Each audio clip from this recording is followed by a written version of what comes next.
जी हाँ, नमस्कार साथियों, आप सभी का पुनः बहुत-बहुत स्वागत है। आज का रोज़गार समाचार पत्र में कुछ महत्वपूर्ण न्यू अपडेट लेके पुनः मैं उपस्थित हो चुका हूँ साथियों, जिसमें कि मध्य प्रदेश अतिथि शिक्षकों को लेके यहाँ पे एक नया अपडेट किया गया है, उससे रूबरू कराने वाला हूँ। साथ ही साथ यहाँ पे आईएचएम ने जो हाल ही में रोज़गार परक कोर्सेज़ में एडमिशन की प्रक्रिया जारी किया है, उससे रूबरू कराने वाला हूँ। साथ ही साथ 12वीं के बाद एक्वाकल्चर जैसे जो जॉब है उनमें अवसर कैसे मिले, इसके बारे में दैनिक भास्कर ने आज यहाँ पे ज़िक्र किया है, उनसे रूबरू कराने वाला हूँ। साथ ही साथ एमबीए का एडमिशन लिस्ट को लेके भी यहाँ पे कुछ चर्चाएँ किए गए हैं, उनसे रूबरू कराने वाला हूँ। ऐसे तमाम न्यू अपडेट है साथियों, जो हम यहाँ पे चर्चा करने वाले हैं और ऐसे अपडेट हर रोज़ मैं आप लोगों के लिए लेके आते रहता हूँ। सो यदि आप इस चैनल में नए हैं तो चैनल को सब्सक्राइब करें, ताकि आपको हर रोज़ न्यू अपडेट आपको मिलते रहे, जिससे कि आपको कौन सी वैकेंसी आई है, इसके बारे में आपको हर अपडेट जो है इसका मिलते रहेगा, ठीक है। सो सबसे पहले मैं लेके चलता हूँ साथियों, आज का जो पहला अ, रोजगार समाचार है। अतिथि शिक्षकों के आमंत्रण के लिए यहाँ पे जारी किए गए रिक्तियों का जो आवंटन है, वो उसके बारे में यहाँ पे चर्चा किया गया है। तो यहाँ पे कहा जा रहा था कि स्कूल शिक्षा विभाग सरकारी स्कूलों में अतिथि शिक्षकों के आमंत्रण के लिए मंगलवार को जीएफएमएस पोर्टल पर रिक्तियाँ जारी यहाँ पे करेगा, अर्थात यहाँ पे किया गया है। और इसके बाद अतिथि शिक्षकों द्वारा पोर्टल पर ज्वाइनिंग दर्ज कराना होगा और स्कूल प्रभारी से प्राप्त सत्यापन ज्वाइनिंग पत्रक की प्रति को पोर्टल पर उनको अपलोड करना होगा। और यह प्रक्रिया जो है 7 से 12 अगस्त तक अपलोड किया जा सकेगा और शाला प्रभारी को भी इसी अवधि में ज्वाइनिंग किए गए अतिथि शिक्षकों का प्रमाणीकरण करना होगा, ठीक है। और जहां नियमित शिक्षक पदस्थ होने के बाद भी संपूर्ण शैक्षणिक सत्र के लिए अनुपलब्ध है, तो ऐसे स्थिति में भी नियमित शिक्षक के विरुद्ध रिक्तियाँ दर्ज की जाएगी और संकुल प्राचार्यों द्वारा जीएफएमएस पोर्टल पर नियमित शिक्षक के अनुपलब्ध होने का कारण और आदेश की प्रति अपलोड कर रिक्वेस्ट भेजना होगा। तो यहाँ पे अतिथि शिक्षकों के लिए यहाँ पे एक नया अपडेट जारी किया है साथियों, जो कि मैंने आप लोगों को यहाँ पे बता दिया है। अब मैं लेके चलता हूँ साथियों इसका ऑफिशियल नोटिफिकेशन में, क्योंकि कोई भी जानकारी साथियों सत्य तभी होती है जब हम ऑफिशियल नोटिफिकेशन में देखते हैं। और हमेशा मैं आप लोगों को यही कहता हूँ साथियों कि आप लोगों को भी ऑफिशियल नोटिफिकेशन चेक करते आना चाहिए, जिससे कि आपको सही सही जानकारी प्राप्त होगी, ठीक है। सो मैं लेके चलता हूँ पहले तो ऑफिशियल वेबसाइट की। और जैसे कि अतिथि शिक्षक वाले जो साथी है, उनको बहुत सारे लोगों को पता भी होगा कि जीएफएमएस पोर्टल के माध्यम से उनको सही सही जानकारी मिलते रहती है, ठीक है। सो आप ये चेक कर सकते हैं। अब यहाँ पे आप देखोगे साथियों, जीएफएमएस पोर्टल पे एक नया जो अपडेट यहाँ पे देखने को मिला है 5/8/2024 को, ठीक है। 5/8/2024 को ये नया अपडेट यहाँ पे जारी किया गया। और इस अपडेट में क्या कहा गया है, शैक्षणिक सत्र 2024 में रिक्त पदों के विरुद्ध अतिथि शिक्षकों की व्यवस्था के संबंध में एक नया लेटर यहाँ पे जारी किया गया है। और उस लेटर में क्या कहा गया है वो आप यहाँ पे देखिएगा, ठीक है। तो ये संकुल जो है लोक शिक्षण संचालनालय मध्य प्रदेश के द्वारा ये जारी किया गया है। और जैसे कि विषय मैंने आप लोगों को यहाँ पे बता दिया है, शैक्षणिक सत्र 2024-25 में रिक्त पदों के विरुद्ध अतिथि शिक्षकों की व्यवस्था के संबंध में यहाँ पे नोटिफिकेशन जारी किया गया है, जिसमें क्या कहा गया है आप यहाँ पे देखिएगा, ठीक है। तो उपरोक्त संदर्भित पत्र एक अनुसार शासकीय विद्यालयों में शैक्षणिक सत्र 2024-25 हेतु शैक्षणिक व्यवस्था के सुचारू रूप से संचालन हेतु विद्यालय में रिक्त पदों के विरुद्ध अतिथि शिक्षक आमंत्रण की कार्यवाही पूर्ण करने के निर्देश दिए गए हैं। और साथ ही साथ पोर्टल मेंटेनेंस के कारण उक्त तिथियों को परिवर्तित करते हुए नियमानुसार समय सारणी के अनुसार कार्यवाही सुनिश्चित की जाए। तो यहाँ इसी को लेके एक नया जो टाइम टेबल भी यहाँ पे जारी किया गया, समय सारणी जारी किया गया है, उससे भी आप देख सकते हैं। तो जैसे कि आप यहाँ पे देख पा रहे होंगे, अतिथि शिक्षक आमंत्रण हेतु पोर्टल पर रिक्तियों का प्रदर्शन यहाँ पे किया जाएगा 6/8/2024, यानी कि आज की डेट से रिक्तियाँ जो है आपको वेबसाइट पे देखने को मिल जाएंगे। ये आप जो है अभी मैंने जो वेबसाइट आप लोगों को बताया GFMS पोर्टल, इसमें जाके आप रिक्तियाँ चेक कर सकते हैं। और या तो फिर मैं एक नेक्स्ट अगले वीडियो बहुत डिटेल बनाने वाला हूँ, जिसमें कि आप लोगों को वहाँ पे बता दूंगा कि रिक्त सीट आप कैसे चेक कर सकते हैं कि किस स्कूल में कितने पोस्ट खाली है, किस सब्जेक्ट के लिए खाली है, ठीक है। और इसके पश्चात नेक्स्ट अगला यहाँ पे जो है सेकंड नंबर पे दिया गया है, अतिथि शिक्षकों द्वारा GFMS पोर्टल पर ज्वाइनिंग दर्ज करना एवं शाला प्रभारी से प्राप्त सत्यापित ज्वाइनिंग पत्र की प्रति को पोर्टल पर अपलोड करने का जो यहाँ पे समय दिया गया है, वो दिया गया है 7/8/2024 से 12/8/2024 तक यहाँ पे इनको पोर्टल पर अपलोड करना होगा, ठीक है। तीसरा यहाँ पे कहा गया है कि शाला प्रभारी GFMS पोर्टल पर ज्वाइनिंग किए अतिथि शिक्षकों का प्रमाणीकरण जो है उनको करना होगा 7/8/2024 से 12/8/2024 तक, ठीक है। तो ये आप समझ आगे देख लीजिएगा। इसके पश्चात नेक्स्ट अगला यहाँ पे क्या कहा गया है कि ऐसे विद्यालय जहां नियमित शिक्षक पदस्थ होने के उपरांत भी संपूर्ण शैक्षणिक सत्र के लिए अनुपलब्ध है, तो ऐसे विद्यालय हेतु नियमित शिक्षक के विरुद्ध रिक्त अपडेशन हेतु पोर्टल पर की जाने वाली कार्यवाही समय सारणी यहाँ पे दिया गया है, जो कि वो भी आप देख लीजिएगा, ठीक है।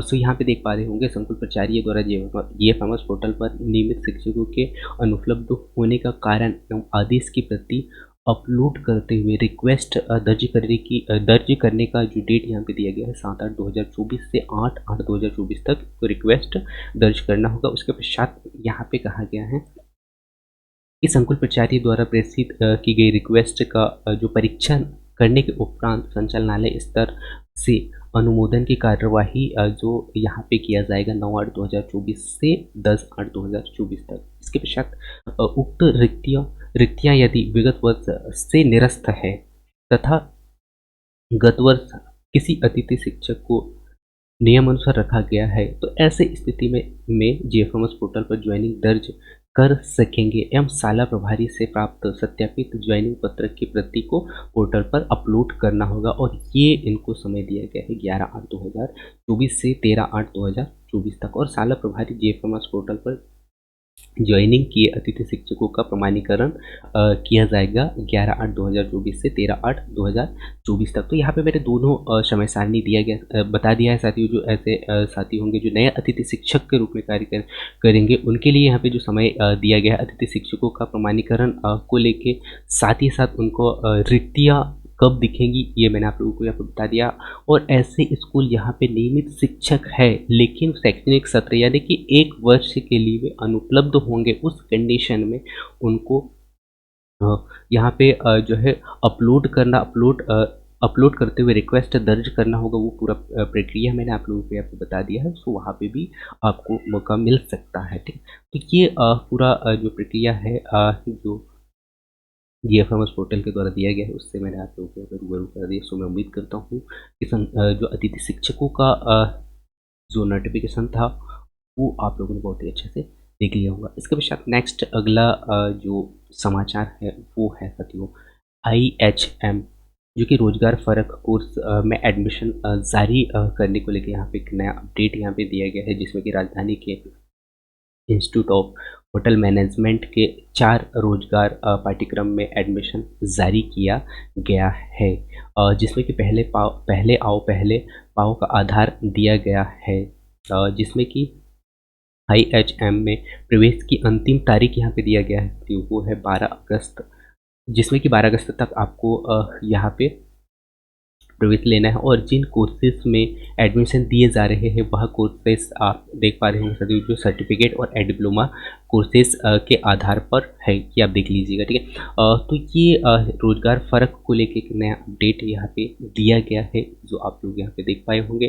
अब यहाँ पे ये आप देख लीजिएगा। इसके पश्चात नेक्स्ट अगला जो न्यू अपडेट यहाँ पे देखने को मिल रहा है जो MBA को लेके है, जो कि MBA कोर और उसके सभी स्पेशलाइजेशन कोर्स में एडमिशन की जो पहली लिस्ट जो कि 8 अगस्त 2024 24 को आने वाली थी, जो कि उसका डेट बढ़ा के यहाँ पे कर दिया गया है 16 अगस्त को कर दिया गया है, जिसमें कि आपको 16 अगस्त को एमबीए की लिस्ट देखने को यहाँ पे मिलेगी। और पहले राउंड में सीमेंट के आधार पर जिन छात्रों को कॉलेज अलाउड होगा उन्हें 12 अगस्त 2024 तक संबंधित कॉलेज में फीस आपको जमा करना होगा। दरअसल डीटीआई ने शेड्यूल ही बदल दिया है और अब दूसरे राउंड में रजिस्ट्रेशन जो है 16 अगस्त से शुरू होंगी, जो कि 21 अगस्त तक चलेगी। इसमें छात्र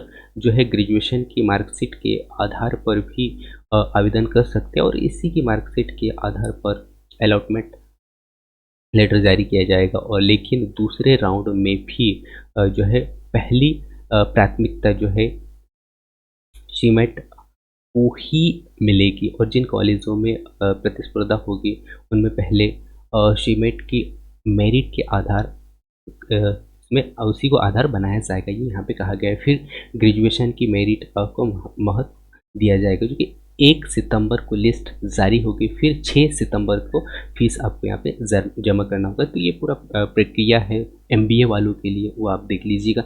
इसके पश्चात नेक्स्ट अगला है एनआईटी, ट्रिपल आईटी और जीएफटीआई के 98 कॉलेजों की जो लगभग 13,466 सीटों के लिए चल रही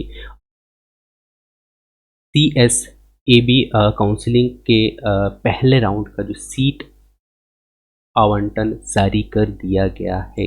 और जिन छात्रों को सीट मिला है उन्हें 7 अगस्त शाम 5 बजे तक एडमिशन फीस जमा करना होगा और साथ ही साथ डॉक्यूमेंट्स अपलोड करना होगा ऑनलाइन के माध्यम से, और ऑनलाइन के माध्यम से रिपोर्टिंग करना होगा, ये यहाँ पे कहा गया है। और पहले राउंड में सीट आवंटन के बाद में छात्रों को 5 विकल्पों में से एक विकल्प को चुनना होगा। पहले राउंड में सीट आवंटन के बाद ऐसे स्टूडेंट जो अपनी आवंटित सीट से संतुष्ट नहीं हैं, वे अपनी आवंटित सीट सरेंडर कर आगे की राउंड की काउंसलिंग में जा सकते हैं और आवंटित सीट को विड्रॉल पर काउंसलिंग से बाहर भी जा सकते हैं। और इसके लिए 7 अगस्त तक का अवसर यहाँ पे दिया जाएगा और छात्र ऑनलाइन और रिपोर्टिंग में ही अपनी आवंटित सीट को सरेंडर कर फीस रिफंड करवा सकते हैं, जिसमें कि CSAB द्वारा 5,000 रुपये काउंसलिंग फीस काटकर शेष फीस लौटा दी जाएगी। तो ये यहाँ पे कहा गया है, जिसमें कि आप देख लीजिएगा। उसके पश्चात यहाँ पे जो शुल्क अलग अलग लिया जा रहा है कैटेगरी वाइज, जैसे कि आप देख पा रहे होंगे ओबीसी के लिए यहाँ पे जो शुल्क है वो यहाँ पे रखा गया है। ओबीसी के लिए 35,000 रुपये और जो SC ST है उनके लिए 12,500 रुपये है, ठीक है।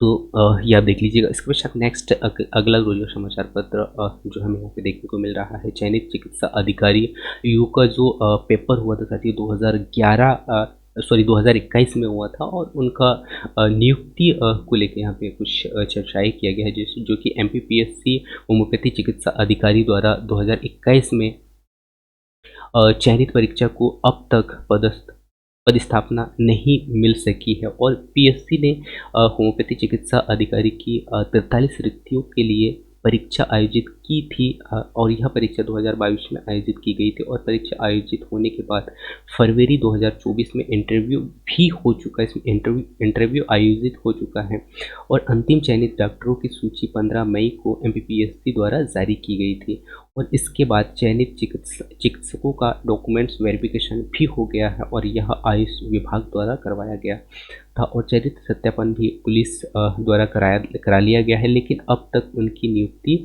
अटकी हुई है और अभ्यर्थियों ने बताया है कि शहरी और दूरस्थ क्षेत्रों में पद रिक्त होने के बावजूद उन्हें नियुक्ति नहीं दी जा रही है। तो यहाँ पे चयनित चिकित्सा अधिकारियों को अब तक नहीं मिली नियुक्ति को लेके जिक्र किया गया है, उससे मैंने आप लोगों को यहाँ पर रूबरू करा दिया। इसके पश्चात सरकारी कॉलेजों के प्रिंसिपल